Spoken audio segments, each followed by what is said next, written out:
Welcome to star academy. Dictation Ramdhari Gupta. Dictation 5 second में start होने वाली है। Ready, start. सभापति महोदय, मैं रक्षा मंत्रालय की मांगों का समर्थन करने के लिए खड़ा हुआ हूँ। वर्तमान घटनाओं से पता चलता है कि संसार का हर देश अपनी सुरक्षा के बारे में चिंतित है और उसके लिए हर प्रयत्न कर रहा है। इस दृष्टि से अन्य देशों की तरह हमारे देश में रक्षा मंत्रालय का महत्व है। मुझे इस बात की खुशी है कि जहां अन्य मंत्रालयों की उनके पिछले साल के कामों के बारे में काफ़ी आलोचना हुई है, वहाँ इस मंत्रालय की कम आलोचना हुई है। इससे पता चलता है कि इस मंत्रालय ने पिछले साल अच्छा काम किया है। मोटे तौर पर किसी भी देश की सुरक्षा नीति का लक्ष्य यह होता है कि दूसरे देश, खास तौर से पड़ोसी देशों के साथ मित्रता के संबंध स्थापित हो और हम एक दूसरे के मामलों में हस्तक्षेप न करें।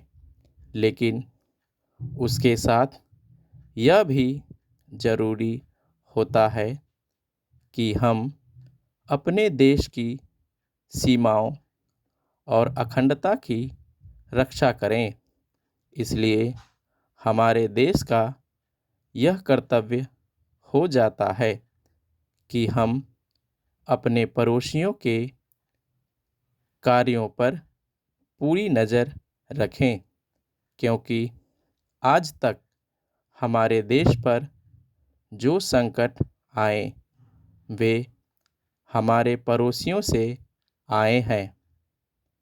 1965 में पाकिस्तान के साथ जो लड़ाई हुई और उसके बाद ताशकंद में जो समझौता हुआ वह सिर्फ कागज़ पर ही रहा।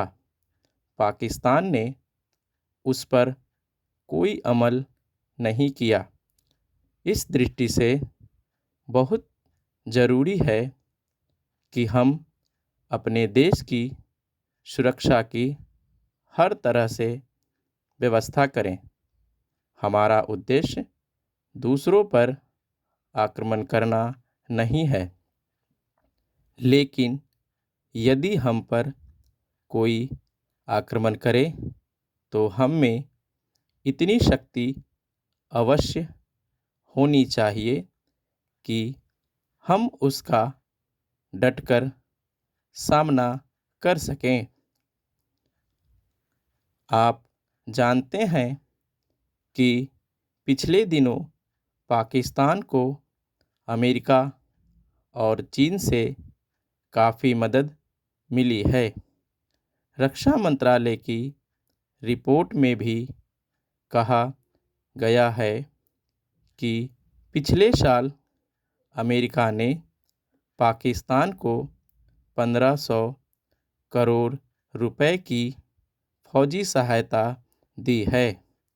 आज हम फौजी सामान के लिए अपने कारखानों की मदद से अपनी शक्ति बढ़ाने का प्रयत्न कर रहे हैं। वहाँ पाकिस्तान संसार के देशों से फौजी सामान खरीद रहा है अपनी नीति के कारण वह सब देशों से लाभ उठा रहा है।